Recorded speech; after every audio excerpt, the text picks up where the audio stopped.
Okay, Bismillah. To start, we go to forms.google.com and you create your blank quiz here. And these are your existing quizzes. So we're going to create a blank quiz. Now, with your blank quiz, the first thing you can do is put in the name of the test.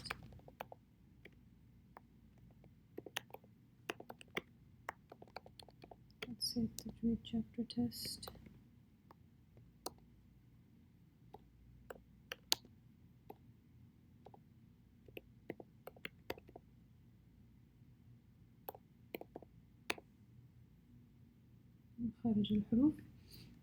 Here we will put in the name of the institution. So Darul Huda Online 2018. The next thing is you can change your colors over here. I used to color code my tests, so I would have purple grammar tests and blue vocab tests and orange literature tests, etc.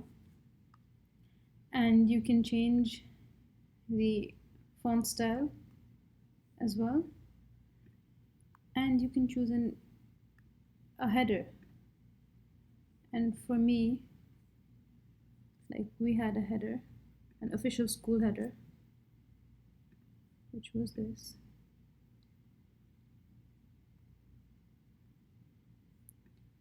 So we could put this, and that would go up on top that way. Okay. So now once you're done with the layout, then we can go to settings. Which settings are here? Shut this off now. Settings are here.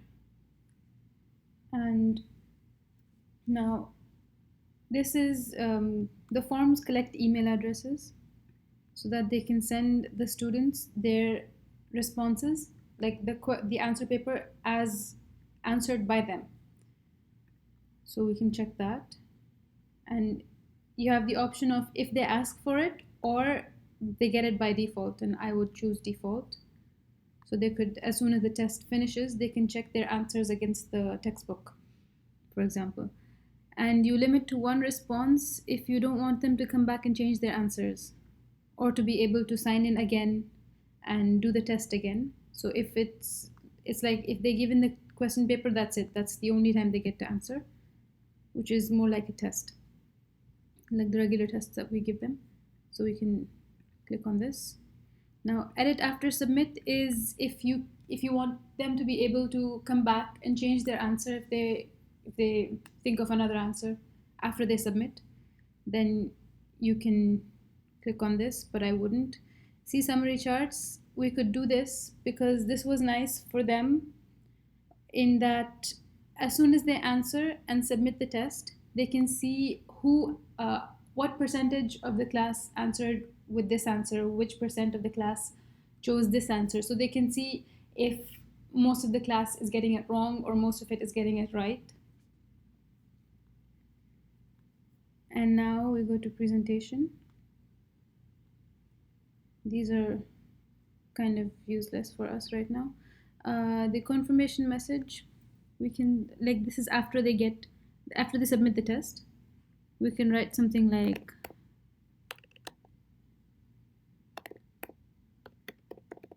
Barakallahu Fiki, or whatever other message that we want to give them. And for quizzes, now if we make this a quiz, then every item on the quiz, every item on the test has a point assigned to it.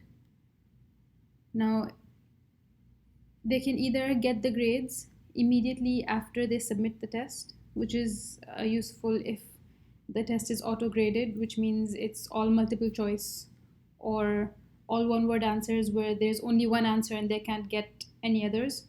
So it's easier to just give it and it would be auto-corrected. You won't have to check it back. Now, in our case, we have istakhriji and we have explanation answers, and we usually get spelling mistakes and things like that, so we can manually review and check if all of the points are correctly assigned. Once the respondent gets their test back, they can see the questions that they answered incorrectly. They can see the correct answers, and they can see the points awarded for each answer. Now we can save the settings. Once you've saved the settings, here the test is going to ask for their email address. We can start with adding sections and questions under the sections. So now we have this plus here that says add question, and under it there's add title and description. So we're going to click on that, and we can do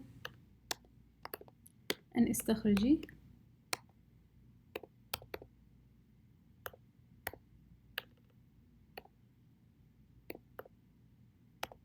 استخرجي من الآيات, for example.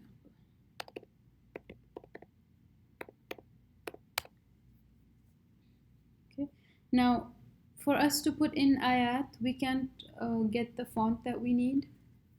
So the way that we do it in Microsoft Word, we can continue doing that. Put it into Microsoft Word, and then take a picture, and we can add that picture into our test. So once we have the picture saved on our computer, we can click on add image here under the title and description icon, and choose an image to upload. Mine is on the desktop.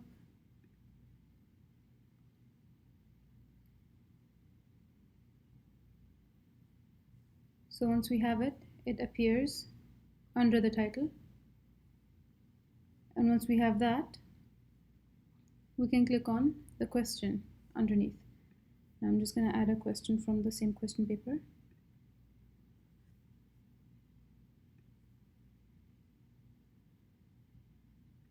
Here, copy and then paste. So this is our first question. And this is not a multiple choice question. I want it to be a short answer, and we have options here. So we can have short answer, paragraph for maybe tafsir question papers, and multiple choice or checkboxes, which might be useful for things like sifat, where you give a letter and you ask how many sifat apply, and you can give them options to choose whichever apply. Or drop down, which is glorified multiple choice really. And all of these others, you can upload a file for them to watch or listen to and then answer questions for it, or linear scale, which these are not really applicable to us, I think. So I will choose short answer. Now I want to make an answer key and give points. Right now it's at 0 points. So I will click on answer key. Now I'll put in the correct answer, which is here, قل. Or I could add more if I wanted to.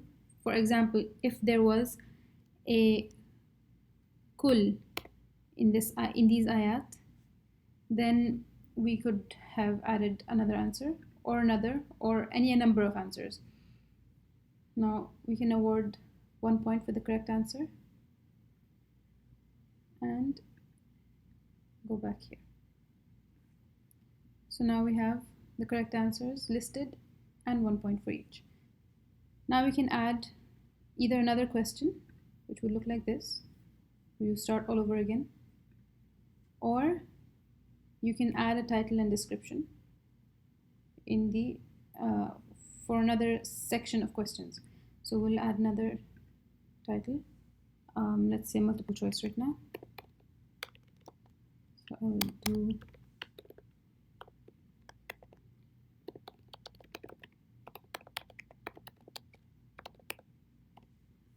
choose the correct answer.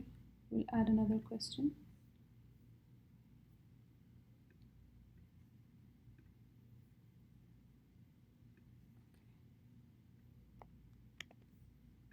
Let's copy and paste question number 1.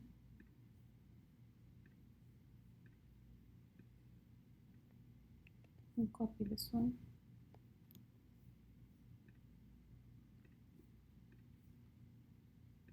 We'll add another option.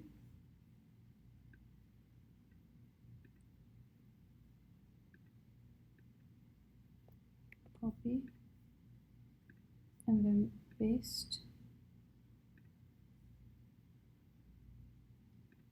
and then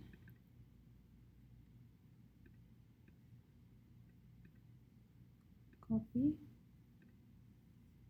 and go back and paste, and we can just write these ourselves here.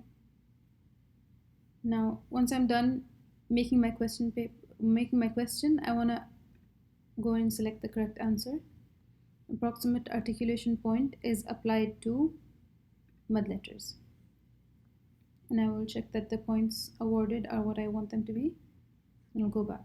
Then I can add another question. For example, there are dash major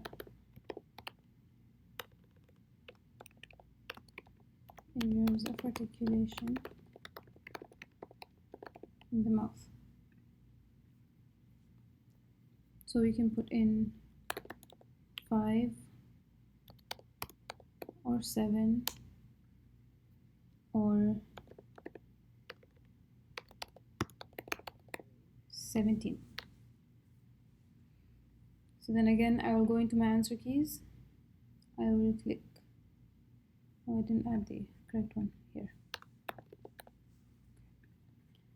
Correct one is here. The points are what I want them to be. And let's say that I have completed my question paper. I have 2 sections, the istakhraji and the choose the correct answer. And I'm done with making this paper. It's a 3-point paper. Now I want to check if everything looks okay. So I'm going to go here into preview, and it's going to show me how the test will look to the student. The test will ask for an email address, which is what I want. We're doing istakhraji. We have a mistake here. We can fix that. The ayat, the question, and the choose the correct answers. Now we want to fix the spelling mistake. So we're going to go back into our edit form. It's going to take us back here where we can just add the ta.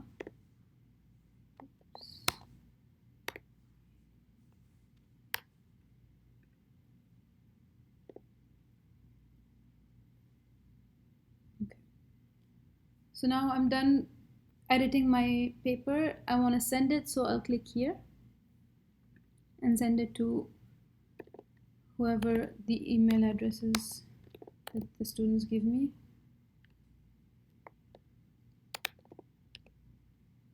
Here, and send it to myself if I want it.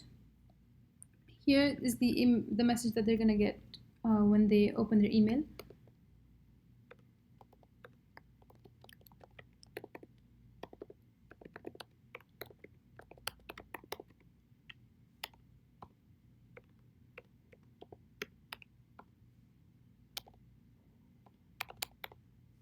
We can give them a deadline, for example. We can choose to include the form in the email where they will see the test right within the email, or if we don't click this, then they'll get a link to the test, and then we'll send it. Now once you send it, the student will get an email. This is what they'll see. They'll open it, they'll get the deadline, and here they can click on fill out the form to go to the test. Now when they go to the test, and here, for now they're going to start answering, and Here, for example, they wrote the wrong answer, or let's say they wrote the right answer, but they don't have Arabic keyboard, so they're gonna write something like this. Here, they may have chosen the wrong answer, and here they'll choose the right answer. And they have to give in their email address. Once they do that, they can submit. As they submit, they can see their response now. They click on that link. Now this is what they've written. And they can check this against their books now because the test is submitted, they can't go back now. And here, these are the summary reports. Like this is just one person that's answered, so it's 100% of the people that took this test gave this answer. But once more than one person does it, then the percentages will change. Now, once they've submitted their test, I go back into my blank quiz. For example, let's open it again. I'll go back into forms.google.com. And this is the test that I created. So I'll go into it. I can change this name so I know which test to go into. Now here you see responses, and I've already got one response, so I'll click on it. And I'll click on individual. So this will give me the entire test for this student. So I can start correcting it. Now here I see that the student wrote the correct answer, but she had a spelling error. So I can give her that point, even though it doesn't look like the correct answers exactly. In the second section, she got one answer wrong. And if there was a misunderstanding, I could change the marks. But for now, she just gave the wrong answer, so I will give her 0.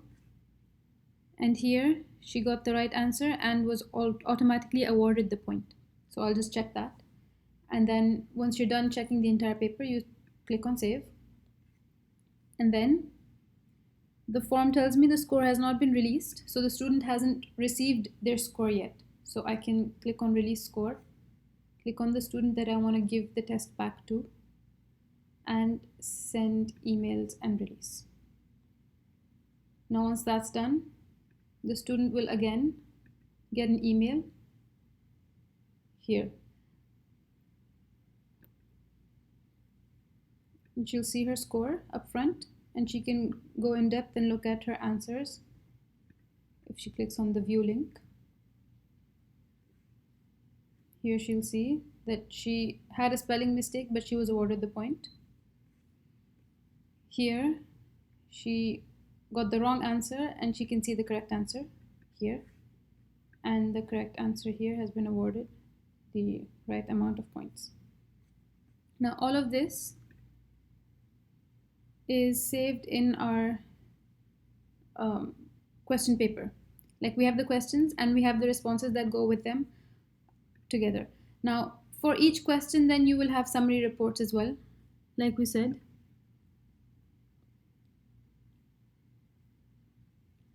There was one response that was correct, and as the responses get like there's more responses, you'll see how much of the class did well on which questions, so you can go back and check if there was something that was wrong in your explanation, or it will help to structure review sessions where if most of the class got some concept wrong, then you can go back and review that again. So it helps for you to assess your teaching and assess the class as well.